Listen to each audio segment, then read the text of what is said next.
Hi, my name is Dylan, Coach Dylan. I'm the head instructor of Ba-Lan Corag here in Holland. I'm a combatives instructor, part of our Ba-Lan Corag combat system, as you see on this logo right here. And in this clip we're going to talk about defensive structures, especially, in my opinion, the most primary and most important defensive or protective structure, which is of course defense. Now, defense was a concept that has kind of been an instinctive concept for a very long time. That's why it is so fucking effective in real life situations. But it was first conceptualized by Peter Considine and Geoff Thompson of the British Combat Association. So they used defense as a startup, as a foundation for all the kinds of hard skills that they would employ. Defense pretty much means both of your hands in front of you, in a means where it can either be used as an offensive or as a protective structure. So if my hands are here, it gives me the possibility to fucking cover my head very fast. It can also give me the opportunity to strike very fast. So it's a very scientific approach to how self-defense or self-protection, self-preservation, whatever you want to call it, how it works from a physical point of view. So in the ideal situation, defense will be used when, I don't know, we are approached by someone that has an ill intent towards us. They want to start a confrontation with us, they want to start a conflict with us, they want to mess with us. And it's one of those situations, ideally, when we could see the threat coming, so we could spot the threat.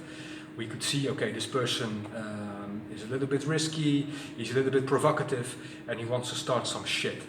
So in those situations, the first thing that we do is we try to keep up defense.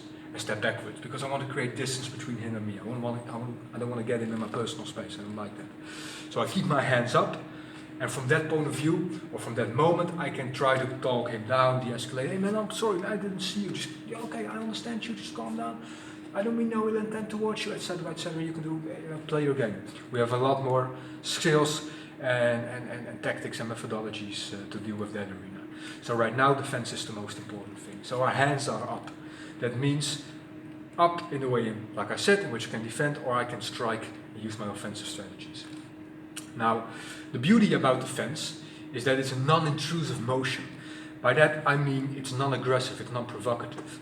It is hands open most of the time, which says, look, I don't want any trouble. I'm not the aggressor in this part.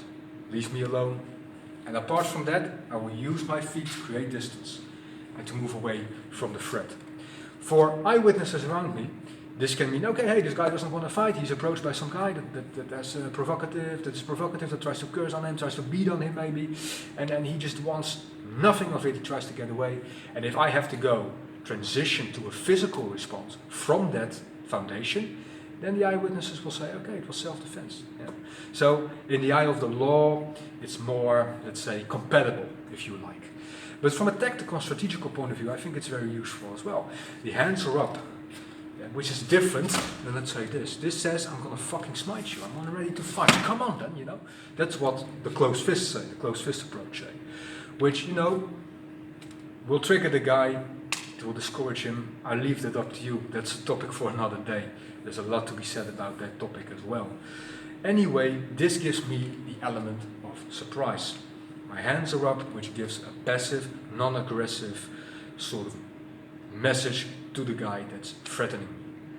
So if I strike from this position, whether it is with my fingers to your eye, whether it is to palm strike, or maybe any other sort of tactic or technique that I can use, it will be more surprising, more overwhelming to him, because it's not something that he would necessarily expect from a guy that knows how to fight. Many street criminals expect the same substance, the same stimuli that they present you with. So if you present that to them, that's common for them. So that's why I like the hands open position. And again, defense has a lot of variations. Yeah, it has a lot of different ways in which it can be employed, in which it can be applied.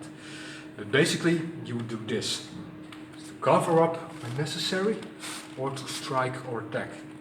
Do your thing, whatever that may be. There are a lot of variations on defense, so I don't need to have my hands all the way like this. I can have them like this, and what's up? So maybe from here I can set up strikes to the groin, or maybe palm strikes like this. I can have my hands here, like I'm thinking about something. Great way to cover my head from here. I fucking use my backhand in case of an attack. So I can use a lot of variations with the fence. So in our system, the Ba-Lan system of personal safety and self-protection, we talk a lot about the variations on the fence and the various ways in which you can employ them or apply them. From the side, from the front, from the rear, you know, whatever. It's a concept that counts. The concept says keep your hands up, just like, you know, when you would in a boxing match. You keep your hands up, you don't keep your hands down, you get fucking knocked out. And that will be the end of it. The same thing counts from self-realistic self-defense or self-preservation. Only the difference is we need to deal with the social dynamic. So our hands are up because first of all we want to try to de-escalate the situation, to contact manage before we go to the offensive. Whereas in boxing or kickboxing, we would go straight from the get-go and try to fucking break the guy. So that's the addition to it. The mindset remains the same. If I have to from this position, I will do my thing and I'll knock you the fuck out. But I don't have to, because if I can successfully de-escalate you, and the fence helps me just do that, and at the same time gives me the right foundation to physically act from should the need arise, that are 2 wins in a row for me. So I'm good with that. So, like I said, in our Ba-Lan system, self-preservation, we go to the 5 steps of conflict. Defense obviously is a very important factor when we're talking about de-escalation and contact management. But also in our tactical positioning system, it's very important. Even if we don't have direct confrontation or conflict with someone.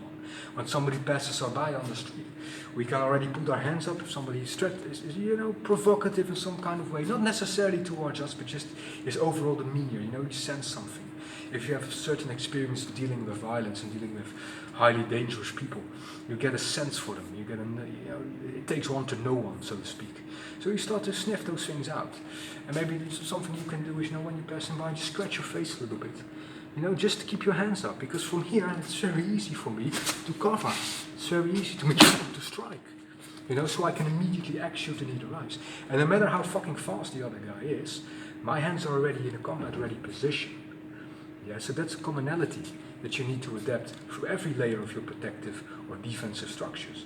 A combat-ready position. A position from where you can both defend from as well as attack from. Because that's what you're looking for. Overall coverage. To the best of your ability, to the fullest extent anyway. There are never any guarantees, but we can only give ourselves the best foundation to act from, should the need arise. So these are just some variations on the fence, just a way to explain to you the science behind the fence. It's more about body mechanics and physiology than it is about actual speed or time. Obviously those are attributes that you need to train and can train as well. But from here or from here or from here, I can reach your vital targets much faster than you can do to me if you're coming on like this and being all aggressive and stuff like that. So this already gives me one advantage before the actual physical confrontation has already begun. So these are some of the most vital components of the fence. And again, like I say with everything, play with it, find your own flow, find your own rhythm, find the shit that works and makes sense and becomes instinctive, or is already instinctive for you. And from that point of view, you can easily integrate it into real life scenario training and that sort of thing. So give your own spin to it, but remember the concept. Distance and contact management, very important. Offensive possibilities as well as defensive possibilities. And the element of surprise.